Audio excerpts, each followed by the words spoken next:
I just wanted to make sure that I got a chance to chat with you guys because I didn't get a chance to go to the post office yesterday. When I took the kids to the vet, I had intended on leaving early enough to do both things at once.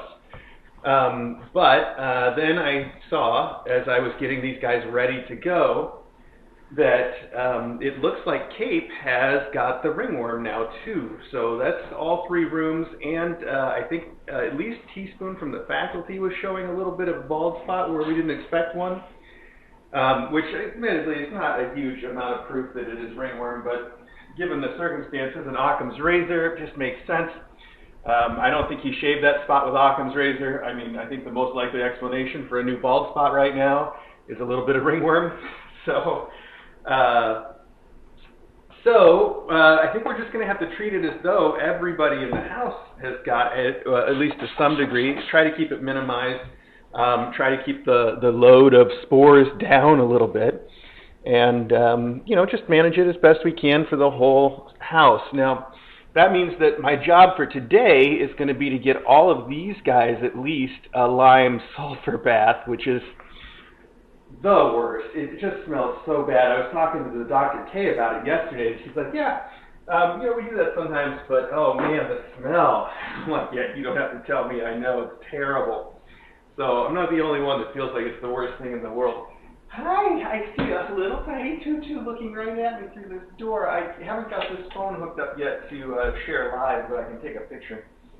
Hi, Tutu, hi. Oh, you're not looking at me anymore. You're looking at the door, and I missed the wrong button. Oh, there we go. Yeah, all right. So that's the big news, is that there's ringworm for all.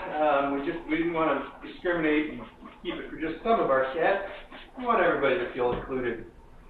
I'm still wearing the little suit just to try to keep things from spreading and keep it from getting on me too much and bringing it straight to somebody who doesn't have it. Also, the suits are kind of funny, so why not, right?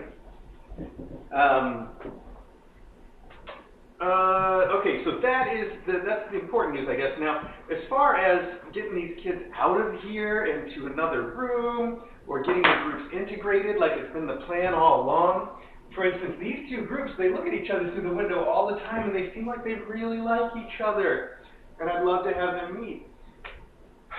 But I don't, man, every day I think about it, and I'm like, can I do it? Can I just do it? And I want to wait. I don't want to rush it after we've waited so long. We've been so patient. The trouble is, of course, that these guys, at least, still have a rampant URI. I don't know how well you can tell on the camera, but they are sneezing and snorting and sniffling. They sound like a little kid who wouldn't blow his nose. It's mostly the 2 little girls, Parka and Cardigan, that are the worst, but they all have it to some degree. And even though it's not very evident at all, the kids across the hall in the Rainbow Room also have a bit of URI. I think the same one probably, which almost made me think, why not bring them together, especially now that these guys have the ringworm too. And I don't know, it's still on the table, but we don't need to rush into it. So as far as bringing them together goes, I just don't know yet. I really want to. It's super, super important to me, but we've got to wait a little bit longer, I think. I'd just love to see some of this resolved before we do that. So that's that. I know that big sigh makes it sound like I'm frustrated. I'm not frustrated. It wasn't really good. I'm just sort of catching my breath, I guess. The frustrating stuff is the lime sulfur bath is terrible. I hate doing it, but you got to do it. It really seems to work, and it's the best thing according to the university. And the laundry, I just can't get ahead of the laundry yet. Now, I think I'm going to get caught up now that we've reduced things. We've taken the rugs out. We've lowered the number of blankets in the room and things that have to be washed. We've gotten rid of all the big beds that are the hardest thing to wash. So we're going to get caught up on it, but so far I'm still way back behind on that one. Let's just cover real quick everything that's going on. We've got ringworm basically for everybody, although we've only seen really solid signs of it on a couple of the kittens, on Cape, on Cloak, Teaspoon, and Jumper, and then a little bit on Smock. Is that right? The girl next door? Smock, yeah, in the Rainbow Room. So even though we've only seen it on those kids, it's a pretty fair bet that everybody that's been exposed to it and has it or will not careful. Then these guys have the URI still going on. I saw the vet for it yesterday, and that's why we missed Mailbag, and we got them some new antibiotics to take, and I think that's going to, I mean, I hope that's going to help, but, you know, one way or the other, we just keep going at it. Also, now that I'm regularly going to be sterilizing the room, I think that that could also help cut down the viral load for the URI. So it's a twofer. Maybe that's going to help that as well. The kids in the rainbow room still have a tiny bit of a URI. And then the kids next door, also in the rainbow room last night I found tapeworms. I saw that, I saw it on Blazer specifically, of live little proglottids, the little tiny things that you see that are like tapeworm eggs kind of, or baby tapeworms or larvae, I don't know what you'd call it. It's like one little tiny thing. They say it looks like a grain of rice. It is about that size maybe and color, and, but a lot more wiggly than I like rice to be. So I saw that last night on Blazers there for sure. Tapeworms, not a big deal. You take one pill, done. The trick is I don't have any of that one pill, so I had to order it, and it will be in tomorrow, I think. It's Drontal or Paraquantazel, whatever the generic name is, I don't know. But it's good stuff, works every time, almost every time, and really easy to do, so not a big deal, but we know it's there. Let's see, we've got the URI here, we've got the URI over there, we've got the round ringworm, which is a fungus, we've got the tapeworm, which is a worm. Am I forgetting anything? Oh, I kind of am. Next door, I still see a couple of tongue ulcers all the way in the back. They're going away, I think. It's just the sort of like still has to heal up. And the tongue ulcer, of course, is a sign of the Calisi virus, traditionally. I'm pretty sure it was Calisi from, we also saw these kids were having a little bit of trouble walking when they first arrived, and that can be another symptom of Calisi virus. So, it can also be a symptom of them being very young like they were when they arrived, so don't take it too seriously. But I think we're just getting over the end of that too. So fingers crossed, we're on a good protocol here.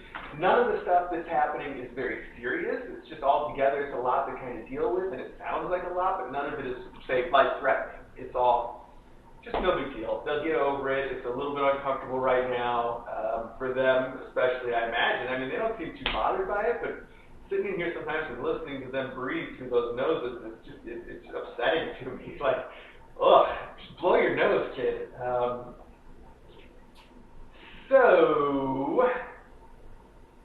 I think that's all the news about that. Now, there is one more big item of news. This is huge and so wonderful that I wanted to make sure that I mentioned today. And that is that our friend, A Soft Paws, who took Cuddles, if you remember Cuddles, the cat that was, she wasn't feral by any means, but she was a lot of work, I think. Sort of, maybe you want to call her semi-feral or just a cat that had a lot of sass and needed to be made friends with and needed to be treated very carefully and needed a lot of extra time to get to be adoptable and loving like you'd expect. She was always loving and sweet, but just a lot of work, and a little too much work for what I can handle, especially at the time that Cuddles was here. She came when I was also dealing with a lot of other stuff, and I thought those things were more important. I didn't have the time that Cuddles deserved to have to get her to be where she needed to be. I just didn't think I had it in me. Through Dawes, I contacted Dawes, which is the shelter that we work with, and they hooked us up with one of the other fosters that helps Dawes sometimes, who goes by A Soft Paws. I think her name's Debbie. I haven't I'm not good at putting real names behind people, but A Soft Paws is what she uses online. And she came and took Cuddles, and she does a lot of that kind of work, and she has been working on Cuddles ever since. Now, I think, to be fair, she got Cuddles turned around fairly fast. Like, she is really good at handling little cats that need a little bit of extra attention like Cuddles did. And she was reporting that Cuddles was doing great, I think, within, like, the first month that she was there. But after that, it was a long process trying to find the right adopter to take Cuddles. And I'm happy to say that I just got news over the week that Cuddles has finally found her adopter thanks to a soft pause. So, great for me, but it's a great success story for a soft pause. It's a great success story for Dawes, and just the way that we were able to work together on that, I think, is something I don't want to take any credit when I'm saying we like that. You know, I hardly had anything to do with that eventual success, but I think it's so wonderful that it's happened, and I know we've all just sort of had that out there, you know, wondering, well, when's it going to be her moment? You know, seems like a long time, but it finally arrived. So I got to tell you, that really has made my week. And I owe a lot of thanks to a soft pause and to Dawes for sticking with that and making it happen. You know, it's not easy at all, and it's not work that I don't think I could have done. You know, whether I wanted to or not, I just didn't have the bandwidth for that with everything else that we're doing here. So I'm glad that it came to a great conclusion for Cuddles specifically, and I'm sure I haven't heard anything about the person that has adopted her. I do think that we've tried to tell a soft pause that we would like to get her adopted and join us on Discord if they want. She definitely, in my opinion, counts as like an honorary Kitten Academy graduate, or whatever you might want to call that position. I don't think we've had anything there before, so I don't know what you want to make it. But I do think that whoever adopted Cuddles would be wonderful if they would join us and give us updates on how Cuddles is doing as a house cat with her own house now. It's really a wonderful, like, heartwarming thing, and it took a lot of people working together to make it happen, and a lot of time and effort. So, you know, really, I don't know if I want to say congratulations or thanks or. But I know that the work that went into that is much appreciated. That by me, I greatly appreciate it. That's how I know it's much appreciated. And you know, maybe you don't care if I appreciate it or not. It's fine. I just want you to know I do. I think it's wonderful. I'm so glad. So there you go. Okay, now my intention for a mailbag was to come in here and give these guys a tissue pit, because the tissue pit, despite being exactly the kind of thing that would be a disease carrier, is something where we can take all the tissue out and throw it away, and the cover of the tissue pit comes off for washing, believe it or not. It's really nice that way. So I think it's fine for us to give these kids a little bit of a tissue pit time, and they need something. They're going nuts in this room. They're a little big now for all four of them to be in here. They probably deserve to have a space a little bit larger for them to go and run around. Although, I don't really remember what size that original kitten room was back in Illinois. I feel like it was a little bigger than this, but if I'm picturing the furniture that was in that room, the dining table, it was only a little bit bigger. It wasn't a lot bigger. We kept a lot of cats in there, so, you know, they're not suffering in here. They got plenty to keep them busy. I just wish we could have them out running around. Man, we're getting so close. I just don't want to jump the gun on that. So I'm going to bring them a little something fun to play with. I'm going to bring the tissue pit up now, and I'll be right back with that.